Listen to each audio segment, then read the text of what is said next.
Shalom. Shalom. Hari ini apa nih horornya? Gitu ya. Karena hujan besar ya teman-teman ya. Jadi enak. Tadi ada yang kehujanan pas sampai sini. Basah. Tahan ya, tidak ada yang besar. Ya, teman-teman kita mengucap syukur untuk segala pernyataan Tuhan sehingga kita bisa berkumpul kembali dengan Tuhan. Hari ini coba lihat di kiri, depan belakang kita, katakan kau saudaraku, kau sahabatku. Kau saudara. Yuk bangun dulu. Berikan salam kepada kanan kiri kita, depan belakang kita. Kau sahabatku, kau saudaraku. Makasih. Kenapa sih ada? Kau sahabatku, kau saudaraku. Kau sahabatku, kau saudaraku. Suka bikin gebrak. Silakan duduk. Aduh, maaf. Ya, senang sekali kita berkumpul bersama hari ini. Kita semua adalah saudara-saudari seiman. Kita semua sahabat yang telah disatukan oleh Tuhan Yesus Kristus. Nah, teman-teman, sepanjang 1 bulan ini, kalian sadar nggak bahwa kita itu menemukan sosok gitu ya, berbagi. Siapa? Sepanjang 1 bulan ini, dari ngomongin God, ngomong us, itu God menuju kepada siapa? Ya. Jadi sepanjang 1 bulan ini kita sama-sama menemukan mengenai Roh Kudus. Jadi Roh Kudus itu adalah pribadi Allah Tritunggal. Allah Tritunggal dan memiliki peran yang signifikan bagi setiap kita. Bagi setiap kita yang adalah orang percaya. Kita ngomongin perannya, teman-teman, tentu kita sadar ya pertama ini bahwa peran Roh Kudus itu, Roh Kudus yang bekerja di dalam hati saya, di dalam hati setiap teman-teman, membantu kita merespon anugerah Allah dan kita bertobat. Ya. Ketika ngomongin merespon anugerah Allah, saya ada beberapa agama yang bukan Kristen. Ya. Tapi ada beberapa teman juga bukan Kristen dari orang, dari kandungan. Mungkin kalau kalian orang Manado dari orang gitu ya. Itu adalah Kristen. Tapi saya bukan, tetapi ini dari teman yang lain. Dan ketika kita semua, apapun agama kita, itu ya sebelumnya atau sekarang, kita bisa menerima Tuhan Yesus sebagai Tuhan dan Juru Selamat secara pribadi. Kalau masuk STT kan pasti ditanya, ya gimana pengalaman kamu berjumpa dengan Tuhan? Ya.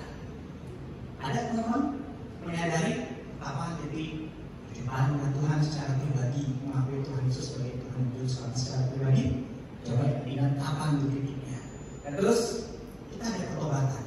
Kalau di minggu yang lalu, minggu yang lalu saya lagi nggak ada. Jadi temanya apa sih?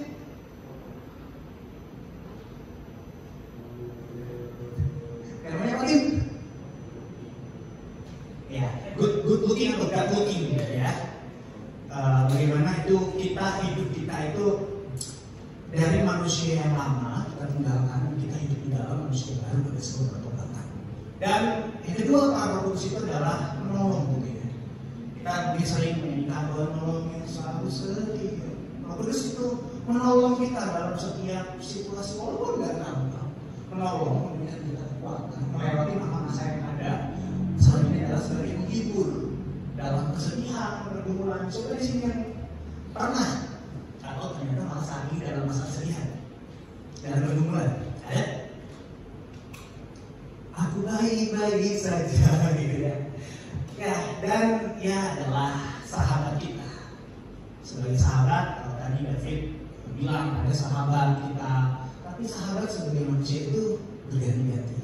Walaupun ada yang mungkin sahabatan dari kecil gitu ya sampai dengan sekarang. Kalau waktu lagi di Citarap, mereka itu guru-guru sekolah minggu, itu tuh sahabatan dari mereka SD, SMP, bahkan sekarang sebagai yang belum nikah, mereka tetap layanan bersama sekolah minggu itu sampai sekarang, pergi bersama-sama, yang sudah menikah ya tetap aja bersama-sama gitu. Tapi di sini Roh Kudus sebagai sahabat yang tidak pernah meninggalkan kita. Sahabat di dunia itu bisa meninggalkan kita. Teman-teman, yang tadi dia bilang, tema kita hari ini adalah present forever itu ya teman-teman. Mari kita membuka 2 Korintus 13, 11 sampai 13 ini menjadi landasan kita menemukan firman Tuhan hari ini.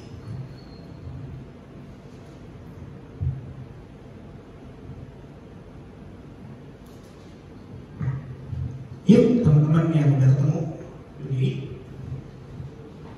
kita baca silih berganti.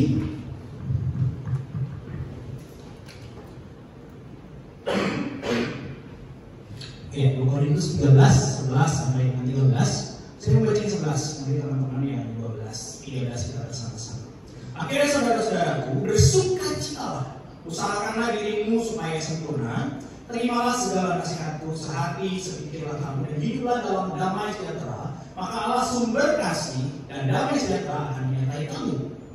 Berilah salam seorang kepada yang lain dengan cium yang kudus, salam dari semua orang kudus kepada kamu. Bersama-sama, kasih karunia Tuhan Yesus Kristus dan kasih Allah dan persekutuan Roh Kudus menyertai kamu sekalian. Ya, thank you teman-teman, silakan duduk sampai sedemikian jauh pembacaan firman Tuhan kita.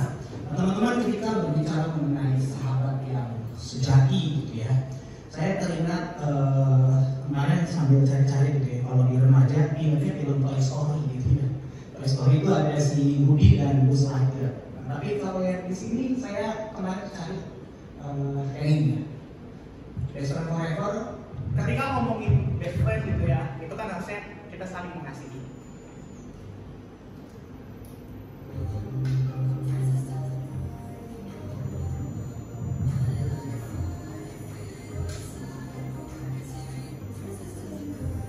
Ya, kalian bisa lihat perbedaannya gitu ya. Mau itu fake, palsu, maupun itu friend, teman kita gitu ya. Itu bisa satu saat itu akan meninggalkan kita. Tapi kalau itu best friend, benar-benar sahabat sejati kita, mereka akan terus selalu ada, bahkan itu mendukung kita. Ketika kita ada merasa yang lagi lemah banget, itu sahabat sejati itu akan tetap ada, setia mendukung kita. Kalau dia yang fake itu atau cuma sekedar teman, lagi sama-sama lagi kita bersama-sama. Tapi kalau kita lagi susah, aduh nggak boleh. Apalagi kalau ngomongin yang ada berbau dengan uang, utang, aduh nggak boleh. Dulu jangan deh, nggak mau deket-deket gitu ya. Tapi kalau yang better itu tetap dukung dalam doa, mendukung untuk setiap kita ada di dalam suka dan duka. Walaupun mungkin rasanya kok kayak nggak ada, tapi sebenarnya dia ada, mengamati, dia mendukung dari jauh gitu ya. Itu adalah sahabat sejati. Nah, kalau tadi kan udah dipikirin, ada sahabat sejati sampai sekarang ketika tadi David nanya, udah ingat ada sahabat sejati? Dari mambang jadi kayak ada apa? Ada. Seintrovert-introvertnya orang gitu ya. Biasanya ada tuh teman seintrovertnya tuh pasti ada nempel satu lah minimal. Ada sahabat sejatinya. Kalau ditanya, apa yang membuat dia istimewa? Mungkin kalian bisa paparkan. Oh, dia istimewa menjadi sahabat sejati karena begini. Nah, teman-teman, namun kita nggak bisa pungkiri, tadi David juga udah bilang gitu ya, sebaik-baiknya seorang sahabat gitu ya, yang ada di dunia ini nggak akan selalu bersama-sama dengan kita. Ketika masa itu sudah berubah, tadi dari yang SMP ke SMA mungkin masih bersama-sama, tapi ketika udah kuliah, udah kerja, udah punya keluarga, itu udah berbeda lagi gitu ya. Ada kesibukannya sendiri-sendiri. Walaupun itu ya kita masih bisa di kontak gitu ya. Tapi tetap aja nggak bisa terus selalu bersama. Dan ini berbeda dengan Roh Kudus. Roh Kudus yang selalu ada bersama dengan kita, diam di dalam diri kita. Sahabat terbaik yang nggak pernah meninggalkan kita. Dan saya di dalam Yohanes 14 ayat 16 sampai dengan 17. Yohanes 14 ayat 16 sampai dengan 17. Firman Tuhan menyatakan, aku akan minta kepada Bapa dan Dia akan memberikan kepadamu seorang penolong yang lain, supaya Dia menyertai kamu selama-lamanya. Inilah sahabat sejati kita yang menyertai selama-lamanya, yang adalah Roh kebenaran, dan Dia akan terus menolong, menyertai kita diam, karena Dia diam di dalam diri kita. Teman-teman, ketika kita membaca Korintus ini, tentu kita mengetahui bahwa ini adalah surat. Dan surat ini ditulis oleh Rasul Paulus itu. Kenapa diberikan surat ini? Biasanya kalau surat ini kan ada sebuah tujuannya gitu ya. Kenapa disampaikan surat ini? Karena mereka sedang dalam konflik satu dengan lainnya, karena ada konflik. Ternyata mereka di dalam dirinya sedang ragu di dalam iman mereka. Makanya disampaikan hal ini ketika mereka mengalami ketidakdewasaan di dalam diri mereka, dan Paulus memberikan surat ini, ngingetin untuk hidup mereka. Kamu ini harusnya hidupmu itu adanya bertobat. Kamu yang selama ini bandel itu harusnya hidup yang selama dalam dosa itu nggak hidup lagi dalam dosa. Kamu yang konflik itu hidupnya di dalam kasih. Dan ketika rasanya yang susah gitu yang ngingetin, tapi Paulus tetap ada punya pengharapan supaya apa? Mereka yang bandel itu bisa ada bertobat. Mereka mengalami pemulihan di dalam diri mereka. Dan di dalam bagian tadi yang terakhir kita sama-sama lihat bagian penutup, sebuah berkat yang klasik yang kita dengar, kasih karunia Tuhan Yesus Kristus, itu kasih Allah persekutuan Roh Kudus menyertai kalian semua. Itu disampaikan oleh Paulus kepada mereka. Teman-teman, ketika kita melihat bagian ini dari nats yang ada, mari kita lihat beberapa hal yang bisa kita renungkan bersama-sama. Yang pertama adalah ketika berbicara mengenai Roh Kudus sebagai sahabat yang sejati. Yang namanya sahabat tadi kan selalu ada bersama-sama dengan kita. Demikian juga dengan Roh Kudus itu selalu ada, selalu menyertai untuk setiap kita. Di dalam ayat 11 tadi kita melihat Allah kasih dan damai sejahtera akan menyertai kamu. Ketika ngomongin Roh Kudus, seringkali dalam kita gitu ya, yang Injil itu sering kayak ketinggalan gitu. Karena ini tidak pribadi gitu ya, Allah Tritunggal, tapi seringkali ketinggalan kalau ngomongin Roh Kudus. Kalau kita doa, Bapa yang berdalam kerajaan surga, oh Tuhan Yesus gitu ya. Itu dua gitu ya. Bapa, Allah Anak, Allah Roh Kudusnya ketinggalan. Dan ada orang-orang yang berpikir ketika ditanya, Roh Kudus itu apa sih? Gimana teman-teman kalau dijawab yang nanya kepada kalian, Roh Kudus itu apa sih? Ada seorang orang yang mungkin berpikir, oh Roh Kudus itu kalau kita lagi KKR tiba-tiba, wow kalau lagi nangis semangat tiba-tiba kita kayak merinding, semua angin segar yang membawa kita tuh semangat di dalam memuji Tuhan, terus kita merinding, wah cuma begitu, bukan begitu jelas. Jadi kalau ngomongin Roh Kudus, ataupun ada orang yang beranggapan, oh Roh Kudus itu kalau KKR ada orang yang tadi kita lihat, dia adalah orang yang gak bisa jalan, terus dorong pakai kursi roda, berdoa. Roh Kudus menyembuhkan, ada mujizat yang ada. Enggak begitu juga. Ya. Tadi Paulus menutup surat ini dengan kasih Tritunggal, Yesus, Allah Bapa, Roh Kudus. Maka Roh Kudus itu bukan hanya sekedar tadi gitu ya, sekedar ada punya kuasa, bukan. Tapi Roh Kudus itu adalah pribadi. Roh Kudus itu adalah pribadi ilahi, dan sebagai pribadi Roh Kudus itu menyertai setiap kita. Roh Kudus itu hadir. Dan ketika ngomongin penyertaan di mana? Penyertaan Roh Kudus itu ada dalam bagaimana Roh Kudus itu menuntun setiap kita.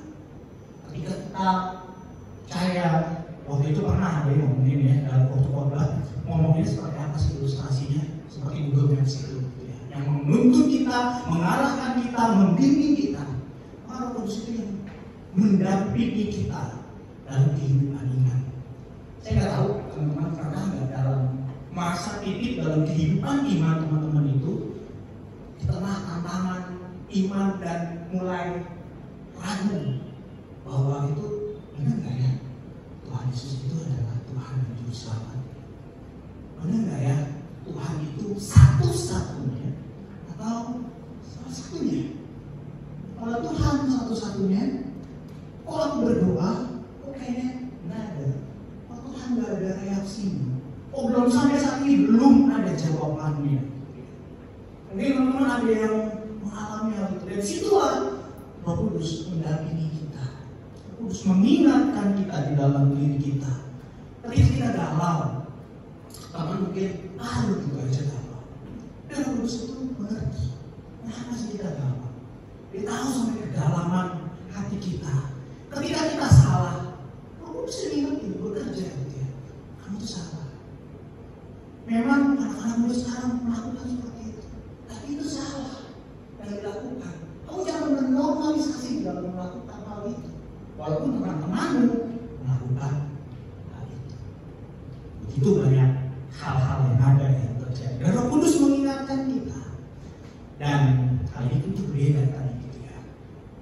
manusia walaupun yang adalah best friend nggak akan selalu ada bersama dengan kita. Dan kadang ketika best friend itu, kalau kita salah, aduh kalau saya ingetin, nanti nggak jadi teman lagi gitu ya. Itu yang bisa terjadi.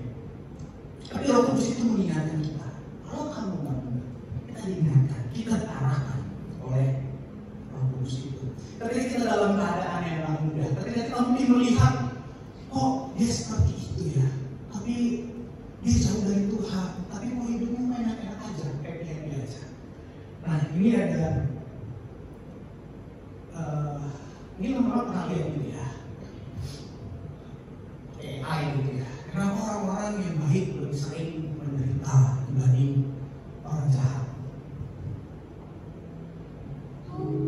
Let me show you something. A potter has two clay jars. One he leaves untouched and the other he places in the fire again and again to make it stronger. Now tell me, which one will last longer? The one that went through the fire. Exactly. Pain isn't punishment, it's preparation. The fire doesn't mean I left you, it means I'm shaping you for something greater. So, the suffering has purpose? Always, little one, and I'll never leave you in the fire alone.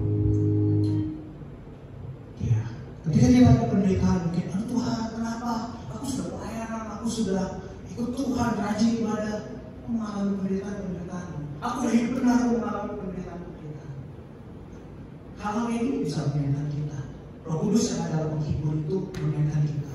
Di dalam Yohanes 14:26, tetapi penghibur yaitu Roh Kudus yang akan diutus oleh Bapa dalam namaku, dialah yang mengajarkan segala sesuatu kepadamu dan akan mengingatkan kamu akan semua yang telah dikatakan kepadamu.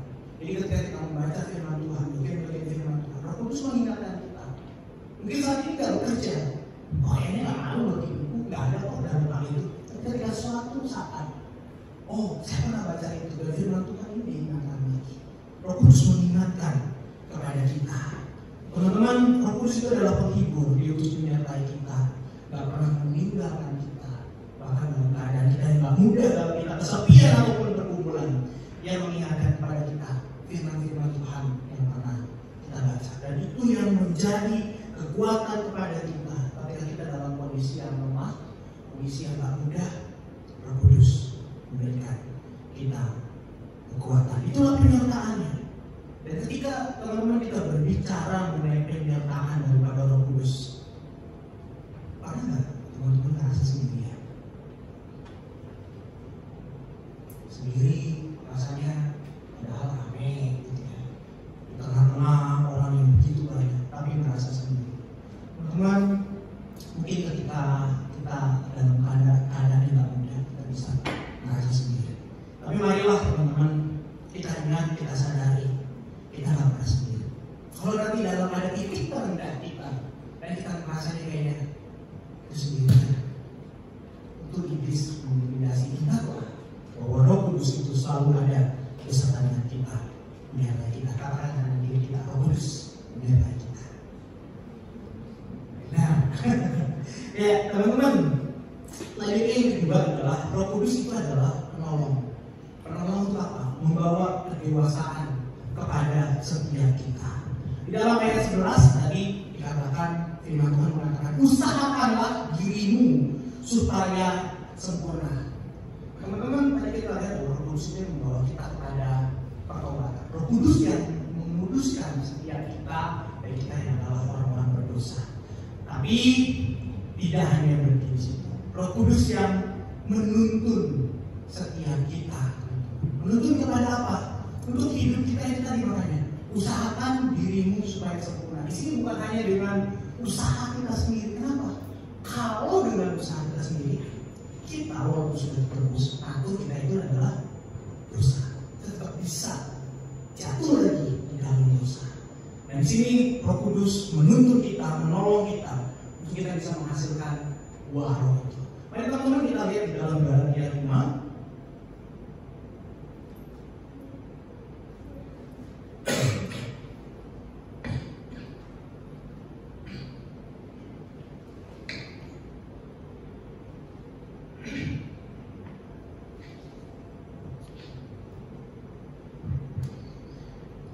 Sebelum berbicara mengenai buah roh.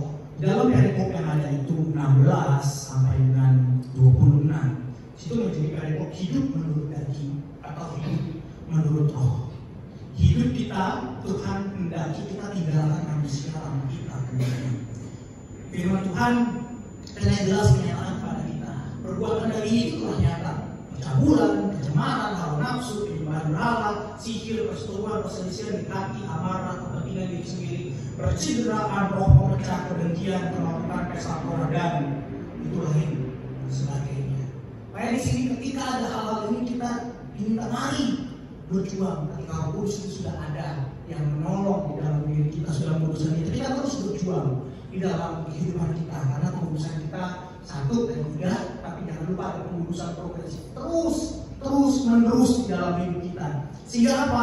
Kita tinggalkan tadi hal-hal yang lama itu, perbuatan daging itu, kita gantikan dengan apa? Buah roh: kasih, sukacita, damai sejahtera, kesabaran, kemurahan, kebaikan, kesetiaan, kelemah lembutan, penguasaan diri. Itulah yang Tuhan kehendaki di dalam diri kita. Kita terus berusaha hidup sebagai manusia yang baru, hidup semakin serupa seperti Kristus di dalam kehidupan kita. Mari kita minta tuntunan daripada Roh Kudus itu dalam setiap aspek kehidupan kita. Ketika kita mengambil keputusan-keputusan yang ada. Kemarin beberapa anak kita lagi bimbang, mau beli mana ya, mau ambil jurusan apa ya. Jadi akhirnya menentukan Trisakti. Bener, Trisakti gitu ya. Akhirnya kali segala sesuatu akhirnya Untar gitu ya. Aku lupa ya, kemarin aku nanya belum ya.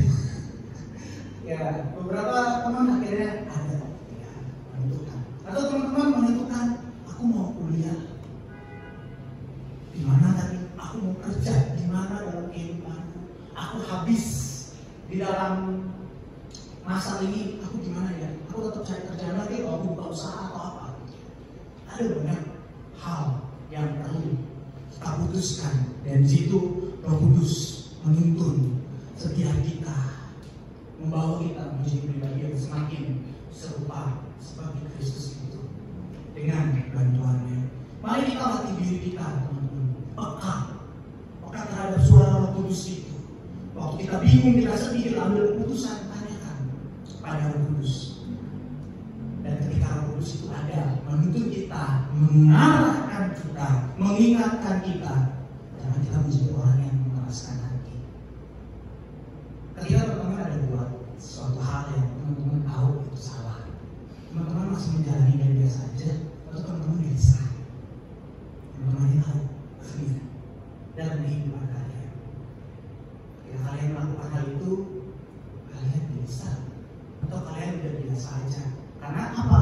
Selama ini Roh Kudus mengingatkan, jangan loh, kamu anak Tuhan, jangan lakukan hal itu, jangan kau sering bohong, jangan kau minta orang tua, jangan kau melakukan kata kasar, kata kotor gitu ya.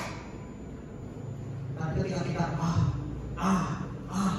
akhirnya makin lama makin redup suara daripada kursi. Jangan perasaan hati kita, tapi mari kita berubah seluruh dengan kehendak Tuhan. Yang ketiga, teman-teman, Roh Kudus itu adalah sumber persekutuan yang memudahkan. Di dalam 2 Korintus 13 tadi di bagian akhir, berilah salam seorang kepada yang lain dengan cium kudus. Salam dari semua orang kudus kepada kamu. Bagian ini mengingatkan kita, mari hiduplah dalam damai, mari hiduplah dalam kasih. Gampang gak, teman-teman? Gampang kok disebutin. Ngelakuinnya tidak semudah itu. Kalau orang yang mengasihi saya, ya saya gampang mengasihi. Tapi kalau enggak, susah untuk mengampuni, kayak sulit gitu ya. Apalagi ada orang-orang tertentu. Saya membaca status orang itu, terus dia bilang, oke, yang di sini anak yang ini dipasang untuk fotonya atau apa gitu ya. Tapi saya akan pernah lupa akan hal itu. Wah, ada orang yang bilang gini, kasih orang tua itu sepanjang masa, kasih anak sepanjang galah. Anak berbuat salah seperti apapun, orang tua tetap masih bisa mengasihi anaknya. Tapi anak ketika orang tua ada buat salah, kadang, wah udahlah, lama lagi, udahlah pergi aja, udahlah kamu pusing ribut sama orang tua, udahlah keluar aja dari rumah, ngapos atau apa, pergi aja. Hal itu yang bisa terjadi. Tapi bagaimana kita sebagai anak-anak Tuhan, maukah kita untuk hal itu, kita mengasihi, kita mengampuni, bahkan ketika kita ada dalam hidup di dalam gereja, teman-teman. Ada perselisihan pasti ada di gereja. Karena punya apa? Kita punya pandangan yang berbeda-beda. Ketika ngomongin kesatuan bukan berarti harus satu suara, bukan. Tapi bagaimana kita sama-sama saling mengerti satu dengan yang lain. Mana yang untuk membangun tubuh Kristus itu yang kita lakukan, yang ada. Jadi kalau kita hidup di dalam Roh, kita juga akan hidup rukun satu dengan yang lain. Roh Kudus itu yang memimpin kita. Roh Kudus tidak cuma bikin kita dekat dengan Tuhan, tapi bagaimana kita dekat dengan Tuhan kita, satu dengan yang lainnya. Makanya waktu itu dibilang ada hal yang miris ketika ada orang yang datang ke gereja, dan ketika dia datang ke gereja dia cuma duduk sendiri, gitu ya. Oke, duduk sendiri, minggu pertama, minggu kedua tetap sendiri. Terus ada orang bilang, ih sombong amat dia duduk terus dia main handphone. Nah dulu gimana? Dia duduk sendiri, dia main handphone karena dia ikut sendiri, dia nunggu ibadah mulai dia main handphone. Adakah kita menyambutnya? Adakah kita bertanya kepadanya? Dari situ bagaimana kita memperhatikan satu dengan yang lain juga. Kita mengasihi satu dengan yang lainnya. Bagaimanakah kita hidup selama ini? Adakah hidup kita itu mencerminkan kasih Kristus itu hari lepas hari? Mari ketika kita di dalam komunitas EW ini, teman-teman, mari kita bangun komunitas yang sehat. Ketika kita ibadah bersama-sama, kita terus saling memperhatikan, saling mendukung satu dengan yang lainnya. Kita bisa menjadi sahabat dengan saudara-saudara kita. Coba lihat kanan kiri, depan belakang kita. Jangan mukanya ini kok kayak asing, padahal itu sering datang. Namanya lebih asing lagi. Ada nggak kita bertanya, saling menyapa? Kita nggak banyak loh, kita 20-an. Orang bilang, kenapa begitu? Ya gimana kita meresponi ketika orang yang segini aja kita nggak bisa saling mengasihi, saling memperhatikan. Mari kita saling memperhatikan satu dengan yang lainnya. Kita menjadi sahabat. Jaga persekutuan yang ada itu. Kalau ada, kita bukan sekedar ngomong, sekedar hal-hal, tapi bagaimana hidup kita itu saling membangun secara rohani, saling mengingatkan. Kalau misalnya teman yang udah mulai melenceng, kadang memang kita susah gitu ya. Kita mau ingetin tapi aduh, nggak udah jadi teman lagi gimana ya? Apalagi kalau dia yang selama ini membantu saya, aduh jangan membantu saya lagi gimana ya? Kita sering kali gitu. Jadi adanya di zona nyaman aja. Ada teman yang enak aja. Kita nggak berani menegur ketika dia ada kesalahan. Mengingatkan dengan kasih. Memberi teguran yang jelas. Itu kita nyatakan kepada teman kita. Teman-teman, ketika kita melihat 3 poin yang ada hari ini, bagaimana Roh Kudus itu sahabat yang selalu menyertai. Roh Kudus itu adalah penolong yang membawa kedewasaan kepada kita, kedewasaan rohani. Roh Kudus itu adalah sumber persekutuan yang mengubahkan hidup kita ini. Mari kita lakukan dalam hidup kita. Kita berdoa setiap hari. Kita mohon bagaimana kita bisa lebih peka lagi terhadap pimpinan Roh Kudus, dan kita tidak mematikan pimpinan Roh Kudus itu dalam hidup kita. Ketika kita bingung membaca firman Tuhan ini bagaimana ya? Saya nggak ngerti bagian ini. Kita bergantung kepada pencerahan daripada Roh Kudus. Apa yang Tuhan mau untuk kita lakukan sebagai anak-anak muda dari firman Tuhan yang kita baca. Secara kita komunitas, ada lagi mari kita praktekkan kasih di dalam persekutuan yang ada. Kita dukung teman kita ketika mereka terpuruk, ketika mereka sedang kebingungan, kita dukung mereka. Mari kita hindari gosip, kita hindari konflik. Konflik itu pasti ada. Bukan berarti kalau hindari ya udahlah, kalau usah menyatakan suara daripada tidak konflik. Enggak. Tetap kita boleh menyatakan, tapi semuanya dalam kasih satu dengan yang lainnya. Ketika kita tahu ada orang yang, oh dia hidupnya begini ya, kita cuma ngomongin, tapi kita dan dia katakan kepada dia. Bahkan dia tahu kalau dia salah. Tentu nggak main tegur di depan orang. Kalau tegur di depan orang, nggak akan terjadi perubahan. Yang ada penolakan yang terjadi teman-teman. Mari teman-teman, ingatlah bahwa Roh Kudus itu sekali lagi bukan hanya sekedar kuasa, tapi pribadi yang mau kita bersahabat dengan Roh Kudus itu. Mari sebagai pengikut Kristus, kita jadikan Roh Kudus itu sebagai best friend dalam hidup kita itu. Hari lepas hari kita hidup dengannya, kita bertumbuh di dalam kasih dengan Roh Kudus itu.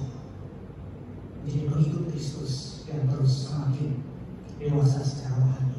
Itu yang menjadi kerinduan bahwa kita terus bertumbuh secara rohani, teman-teman. Bukan menjadi orang-orang yang terus begitu aja dari dulu sampai sekarang. Tapi kita terus mengalami kedewasaan rohani di dalam Tuhan. Mari kita berdoa.